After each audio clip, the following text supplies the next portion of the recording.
Bienvenidos a Kaiser Report. Soy Max Kaiser. Sigan las onzas, no el precio.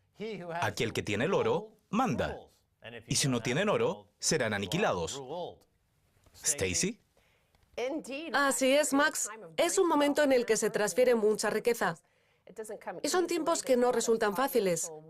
Hay mucha guerra financiera y uno de sus principales ingredientes son las PSYOPs o operaciones psicológicas. PSYOPs del 12 de abril. Esto nos llega de nuestro amigo Hugo Salinas Price, con el que fuimos a Grecia, país que aparecerá en otro titular.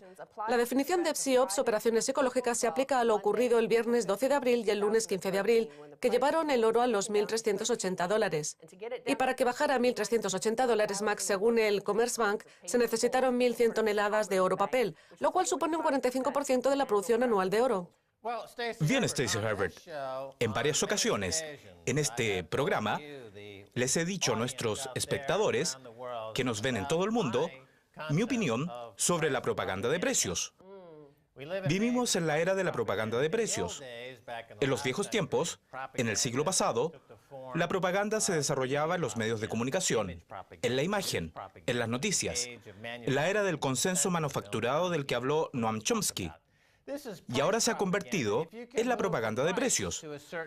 Si se pueden cambiar los precios a un cierto nivel, entonces cambiará la percepción de las personas, basándose en ese precio. Se puede decir que yo inventé esa idea, porque si recuerdan, inventé la tecnología para alterar los precios y crear una percepción distinta para las películas de Hollywood. Y ahora esa idea la han tomado los extremistas, los terroristas financieros, los bancos del oro, que utilizan la propaganda de precios para alterar la percepción de la gente. Sin embargo, el valor subyacente, el valor intrínseco, está aumentando, crece. De acuerdo. Y ahora todo el mundo llama keynesianos o neokeynesianos a Ben Bernanke o al Banco de Inglaterra y libran una batalla contra los austriacos. Lo hacen deliberadamente contra ellos, porque los austriacos no creen en el valor intrínseco. Creen que no existe porque todo valor depende de la conciencia humana y de lo que los seres humanos consideran que tiene valor o no. Salinas Price, que por cierto era un buen amigo de Mises, es decir, que pertenece a la escuela austríaca, dice: si atendemos a la definición de wikipedia.org, la guerra psicológica en el oro pretende influir en la escala de valores del observador, su escala de creencias, emociones, motivos y comportamiento. Yo añadiría que concretamente esto último es lo que más afecta al precio del oro. La escuela austríaca, iniciada por Karl Menger, fue una transición entre la economía de la Edad Media y la economía posterior a la Edad Media, y la idea de que el valor depende del punto de vista del observador tiene las mismas connotaciones que decir que el conocimiento tiene que ver con el conózcase a sí mismo o con el pienso luego existo. Respecto a la economía, Karl Menger proporcionó esta nueva forma de pensar y dijo que el valor es lo que uno cree que es el valor. Y es un concepto muy interesante e importante. Dijo que lo más importante es el comportamiento, así que nos vamos a fijar en el comportamiento de todo el mundo y si los keynesianos actúan o no con una concepción austríaca respecto a sus intenciones en esta guerra del oro y si lo logran o no. Primero nos dirigiremos al este, que es donde va a parar todo el oro. Época dorada para la Casa de la Moneda de Perth. Luego tenemos este otro titular: joyeros triplican su demanda de oro. Esto nos llega desde la India, pero también hemos visto algo así en Bangkok, Max, donde incluso hablan de atascos en las aceras frente a las tiendas de oro y de metales preciosos. Está pasando en la India y en Bangkok y en Australia se ven colas de 3 y 4 horas de espera. Eso es por nuestro programa. Nuestro programa se ve en todo el mundo y la idea de limitar el movimiento del oro es algo local. Se limita a Occidente y a su idea keynesiana de guerra propagandística con la impresión de dinero, pero el resto del mundo la gente lo entiende bien. Nuestro programa es internacional y por eso la gente compra oro. En mi opinión, donde coinciden los conceptos de guerra psicológica y confianza en el poder del papel, es en Japón, que, aunque está en Asia, no hace como el resto, que consume y compra. Los japoneses consideran el oro como un refugio contra las acciones y el yen. Ya sabemos que el precio del oro en yenes registró máximos históricos justo antes de derrumbarse. Y ahora hay mucha gente que hace largas colas de hasta 7 horas frente a las tiendas de metales preciosos en Ginza. Y la mayoría lo hace porque los bancos no ofrecen ningún interés por sus depósitos y además tienen miedo a la guerra. Pero algunos japoneses también temen que se desencadene una crisis por las políticas expansivas tanto monetarias como fiscales, conocidas como Abenomía, además de la deuda nacional, que ya duplica la producción anual. Es cierto, y por eso allí están comprando oro. Hace un par de semanas registraron un máximo histórico y desencadenó una avalancha de ventas por parte de los escarabajos de papel en los mercados de papel, y probablemente volverá a registrar un máximo histórico en yenes dentro de 2 o 3 semanas, y se producirá un nuevo efecto dominó en las divisas fiduciarias. Lo interesante de este asunto es que durante los años que derivaron en la crisis financiera, la señora Watanabe invirtió en Estados Unidos, ¿Quién es la señora Watanabe? una inversionista japonesa que se encarga de la economía familiar. Hacía negocios en el mercado Forex, operando con acciones concretamente, asistiendo al mercado de coronas en Islandia, por ejemplo, y ahora en vez de participar en el mercado de papel, participa en el mercado físico. ¿En serio? Bueno, eso es lo que sugiere el New York Times en este artículo. Que la señora Watanabe, la típica compradora o vendedora marginal de Japón, que participaba en Forex, ahora compra oro físico. ¿Es eso lo que dices? Porque si es cierto, el oro subirá a $10,000 la onza. Si eso es cierto, Stacy, ¿puedes afirmar rotundamente aquí y ahora que lo que acabas de decir no es falso? ¿Que es absolutamente correcto? ¿Es eso lo que dices? ¿Que la pequeña y adorable japonesa señora Watanabe compra oro? Sería un factor muy importante para la guerra psicológica porque en este caso les ha salido el tiro por la culata porque son uno de los participantes más apasionados que han aparecido en la última década en la burbuja de papel. Claro, porque el Banco de Japón ha mantenido las tasas de interés artificialmente bajas, cerca del 0%, para ofrecer a los bancos de Wall Street la posibilidad de pedir dinero prestado al 0% y poder especular. Y por eso las Watanabe, las amas de casa japonesas responsables de los ahorros japoneses, que hay que destacar que son los más altos del mundo, porque suman 1 trillón de yenes en ahorros, ellas dirigen esos ahorros, porque ya se sabe que los hombres japoneses están en el bar emborrachándose con whisky y no saben distinguir entre $1 y un balón de fútbol. Y por eso la señora Watanabe, el ama de casa japonesa, es la que toma decisiones y ha participado en el mercado de papel, y si ahora participa en el mercado de oro físico, es el acabose para los banqueros centrales como Ben Bernanke. Ahora pasemos a Occidente, aquí en Europa, Sí. donde hay mucha guerra psicológica que está aplastando a la población. Así que veamos lo que pasa en Grecia o Irlanda. La renta disponible de Grecia cayó un 8,3% en el último trimestre del 2012. El consumo cayó un 11,2%. Bueno, Max, la renta disponible total ha caído un 30% desde que empezó la crisis. Los ahorros cayeron el último trimestre un 5,9%. Y ahora un 30% de la población griega considera que para ellos habría sido mejor y hubieran preferido a la Junta de Coroneles antes que... ¿Que la Troika? que la democracia. Prefieren a la Junta antes que la Troika. La Junta antes que la Troika, porque la Junta no quiso deshacerse de ellos, metiéndolos en trenes y llevándolos a campos de concentración, ¿verdad? Solo fue una ocupación militar. Sin embargo, la Troika dice, quemémoslos a todos, porque no podemos alimentarlos ahora que les hemos robado todo. En Irlanda pasó algo parecido porque no solo sufren una enorme ola de suicidios, sino que respecto a la guerra psicológica, lo que pretenden es la capitulación y la obediencia y es algo que podemos ver en este artículo. Morosos irlandeses enfrentan prohibición de vacaciones y límite en gastos de alimentación. El Servicio de Insolvencia Personal de Irlanda publicó directrices que prohibirían a los prestatarios irlandeses que buscan afrontar el pago de sus préstamos el tomar vacaciones y limitar sus gastos de alimentación. Irlanda se ha convertido en una prisión a cielo abierto. Y creo que la solución está en la aplicación de una nueva política económica que monetice la mantequilla, de manera que el Banco de Irlanda fuera capitalizado con mantequilla, porque en Irlanda hay muchísima mantequilla y podrían convertirse en una economía basada en ello. Dominarían el mundo con sus dólares de mantequilla. Las monedas de mantequilla podrían sustituir a los bitcoins.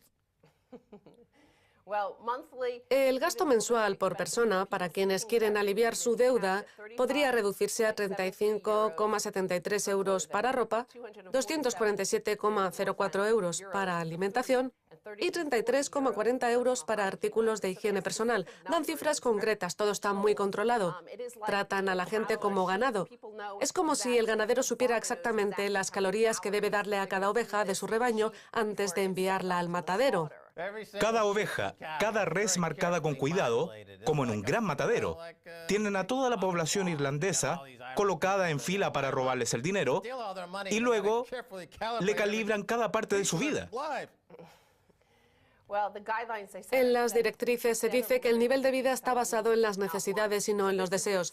Esa es la psicología que utilizan para alterar la percepción de las personas, que sus vidas deben basarse en lo que necesitan y no en lo que desean, que por cierto eso representa el final del capitalismo. Eso es como la Junta y lo que la Junta diría. Es lo que diría cualquier gobierno totalitario, que el estilo de vida que pretenden imponer se basa en las necesidades y no en los deseos. Bien, Max, pasemos al último titular. Esposa del republicano Mike Rogers se beneficia con la aprobación de la ley CISPA. Parece que Rogers, el congresista que más presionó para que se aprobara la ley de protección e intercambio de información de inteligencia cibernética, guardó muy bien el secreto de un conflicto de intereses directo que pone en duda toda la ley. Es posible que la esposa de Rogers se beneficiara con la ley CISPA y presionara para que se aprobara esta ley. Su esposa es Christy Clemens Rogers, que fue directora ejecutiva de Aegis, una importante empresa de seguridad que ha presionado en favor de todas las empresas de seguridad, incluyendo los contratistas de defensa, y que son los que presionan para que el Congreso apruebe la ley CISPA, que supone la invasión en la privacidad en línea. El Congreso ya la aprobó con la misma facilidad que aprobó también la ley SOPA. Se supone que ahora debe ir al Senado y que la Casa Blanca la sancione. No está claro que se apruebe, pero ya sabemos que es una guerra psicológica que acabaremos sufriendo y con la que siguen utilizando ataques terroristas de bandera falsa y de locos en la calle, que un día acaban perdiendo el juicio. Y como se vuelven locos, tienen todo el derecho a observar lo que hace el resto. Tengo en Twitter una nueva etiqueta. El agotamiento de Estados Unidos, y si hablamos de CISPA o alguien explota en Boston o cosas así, hablamos de el agotamiento de Estados Unidos. Es un país en declive que representa menos del 4% del Producto Bruto Interno Mundial, mientras genera el 25% de la basura mundial. Acabemos con él, librémonos de él. Si lo ignoramos, a lo mejor desaparecerá y el resto del mundo podrá comprar oro y ser feliz por siempre. Stacey Herbert, muchas gracias por haber venido a Kaiser Report. Gracias a ti, Max. Bien, quédense con nosotros, hablaré con Wolf Richter.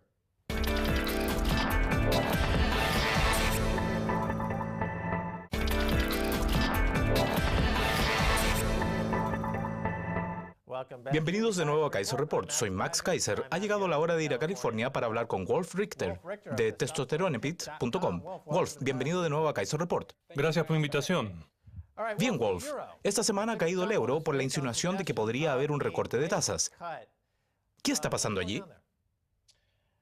Bueno, no creo que el recorte de tasas por sí solo marque mucho la diferencia y puede que algunos mercados reaccionen un poco, pero el recorte de tasas en sí mismo no es lo más importante. Sería importante si el Banco Central Europeo decide comprar más bonos cuando haga el recorte, pero el recorte en sí mismo, si sucede, no tendrá mucho impacto. Parece que van en busca de lo que se conoce como flexibilización cuantitativa, como hace el Banco de Inglaterra con más flexibilización cuantitativa, o el Banco de la Reserva Federal, que emplea los 85.000 millones mensuales para la compra de bonos. De manera que ahora todo el mundo, aunque el Banco Central Europeo que se mantenía rezagado, parece que se une a la carrera armamentística para ver quién se autodestruye antes con la baja de los tipos de interés y la compra de sus propios bonos. El profesor Peter Bofinger, asesor financiero de Merkel, dijo esta semana que en los próximos 10 años los ricos deberían darnos parte de sus activos, como sus casas de vacaciones en España. De manera que la flexibilización cuantitativa ya no les parece suficiente y ahora quieren quedarse con sus casas. ¿Cuál es su opinión? Desde luego es un giro interesante, porque hasta ahora las personas que han pagado los rescates han sido por lo general los pensionistas y la clase baja, que han sufrido recortes en el salario mínimo, como en Grecia, por ejemplo. Todos los empleados de los sectores privado y público han tenido que pagar los rescates y, naturalmente, también los han pagado los contribuyentes de cada país. Y con esta propuesta se produce un cambio, y como la clase baja de Grecia y de otros países como Portugal han pagado los rescates, ahora también hay que imponer un gravamen a los ricos. Esto también es interesante porque no hablan de un impuesto sobre el dinero en efectivo, porque se puede mover con mucha rapidez, sino que hablan de un impuesto sobre activos que no pueden moverse como los bienes inmuebles. Y esto provoca mucha reticencia, pero si se lleva a cabo de verdad, será un nuevo acontecimiento que puede provocar grandes consecuencias. Recuerda a Mao Zedong. Bien, Chipre puede ver cómo usan sus reservas de oro a cambio de un rescate. ¿Qué pasará cuando lo hagan con Italia? Italia tiene 2.400 toneladas de oro. ¿Se rendirá Italia tan fácilmente y entregará su oro a Berlín? ¿O decidirán que no quieren desprenderse de su oro? ¿Qué cree usted? No creo en absoluto que Italia se rinda, porque Italia no es Chipre. Italia es un país más grande, con una importante base industrial, y el sector bancario no es una parte muy importante de su economía. Y el sector que no funciona muy bien en Italia es el industrial. Por eso no creo que los italianos cedan a la presión de vender su oro. Actualmente, en Italia hay un gran debate sobre su permanencia en el euro y si deben aceptar más medidas de austeridad. Así que ya hay una resistencia a las imposiciones de un rescate por parte de la Troika. Por eso no creo que Italia venda su oro. Pero por ahora, hemos visto un patrón del que ya hemos hablado en este programa, que fue cuando Goldman Sachs, Papandreou y John Paulson confabularon para atacar a Grecia y destruir su economía, para luego poner en venta su oro. En Chipre, los fondos de cobertura y el gobierno confabularon para atacar al gobierno y quedarse con su oro para saldar la deuda impuesta por los vándalos extranjeros y los fondos de cobertura, a los que llamo terroristas financieros. Pero en el caso de Italia, está claro que es una buena idea no querer entregar sus 2.400 toneladas de oro a Berlín. Pero estamos en una guerra de divisas y nada los detendrá. Y si Italia no entrega su oro, ¿qué hará Alemania para quedarse con ese oro? Hablemos un momento de California. ¿Dónde está usted? ¿Qué cree usted de este enorme aumento de la contribución de las pensiones de CalPERS que deben pagar ahora los municipios? Da la sensación de que están pensando en las pensiones. ¿Cuál es su opinión, Wolf? Bueno, en California existe el mismo problema que la gente de Grecia, y es que tenemos muy poca capacidad de financiación para las pensiones. Hay déficit y todos los problemas financieros que tiene Grecia también los tenemos nosotros. Y California sufre una alta tasa de desempleo, pero lo que sí existe es una economía de alta tecnología bastante sólida y tierras con muy buena agricultura funcional. Y ahora debemos intentar ver cómo vamos a pagar las promesas que hicimos, porque durante muchos años firmamos acuerdos para comprar muchas cosas con esas promesas. Pero ahora ha llegado la hora de pagarlas. Ha habido un reciente caso de quiebra en Stockton y de hecho nos enteramos que ahora, por primera vez, los tribunales permiten que las pensiones sirvan para procedimientos de quiebra, lo cual significa que cuando los municipios californianos quiebren, las pensiones podrían sufrir recortes. Y los pueden hacer de muchas formas distintas. Una de ellas es subiendo la contribución y otra es bajando los beneficios. Aún no se puso en marcha, pero es algo que va contra las leyes del estado de California. Así que habrá que ver cómo lo instrumentan. Bien, así que tenemos flexibilización cuantitativa en los países a los que obligan a transferir la riqueza de los ahorristas a los especuladores, utilizando unas tasas de interés artificialmente bajas. También tenemos la evidente confiscación, como en el caso de MF Global o Chipre, y ahora usted dice que se están cambiando las leyes de las pensiones gubernamentales para que los especuladores puedan acceder al dinero de las pensiones. Además, en el sector de las pensiones hay otro problema, porque tanto CalPERS como Robert Citron, que gestionaba las pensiones del condado de Orange, están abiertos a la corrupción. Se sabe que CalPERS compró acciones tóxicas de Lehman Brothers, aunque por mi parte les dije que era algo corrupto, pero obviamente son una institución corrupta, de manera que existe la gestión corrupta, a lo que se suman los gobiernos y las corporaciones que se unen para robar el patrimonio de la población, y al final, el nuevo gobernador de California, Jerry Brown, aunque parece que se hace algún progreso. Pero, ¿saldrá el estado de esa situación? ¿Qué cree usted, Wolf? Eso dependerá de la economía. Hasta ahora, la industria tecnológica, financiada por los fondos de capital de riesgo, ha experimentado un crecimiento en los últimos 2 años y a la agricultura le va muy bien en California. La economía del interior no va tan bien y el desempleo sigue siendo relativamente alto, de manera que no sé si esa economía continuará creciendo lo suficiente como para sacar a California de la crisis o si el crecimiento de los últimos años ya se acabó y va a ralentizarse nuevamente y retrocederemos a cuando el Estado estuvo al borde de la quiebra. Me gustaría que nos hablara de lo que parece ser un caso de un nivel de corrupción increíble en Wall Street, en Washington y en los gobiernos municipales.